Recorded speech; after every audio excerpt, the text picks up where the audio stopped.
Hey everyone, in this video we'll talk about canceling your subscription with Similarweb.com. First off, here we are at pro.similarweb.com, and if you're logged in you should be met with the screen similar to this. What we're looking for here is on the left hand side. If you hover your mouse over the menu here on the left, it will pop out, and then we can go down to the bottom here where you see settings and help. We're going to go ahead and click on that. And then you should see the option here that says account. We're going to go ahead and select account.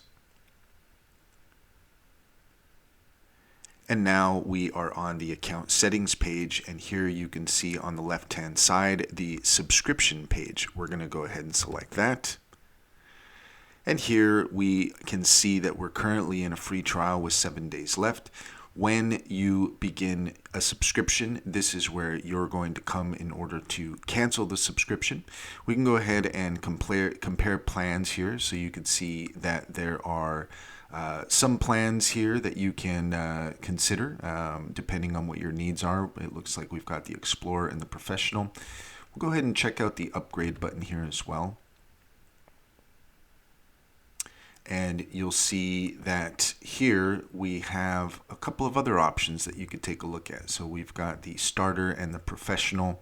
Right now we're on the annual subscription page. So let's go ahead and toggle that, and you can see here what you would expect if you are going to be paying the monthly subscription. So right now we are on the basic subscription, and that is going to expire after 7 days.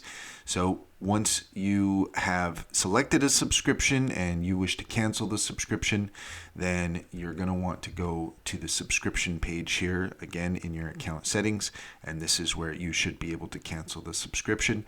Also here on the right hand side you'll see that the cancellation policy, there's a link here, so we can click on that.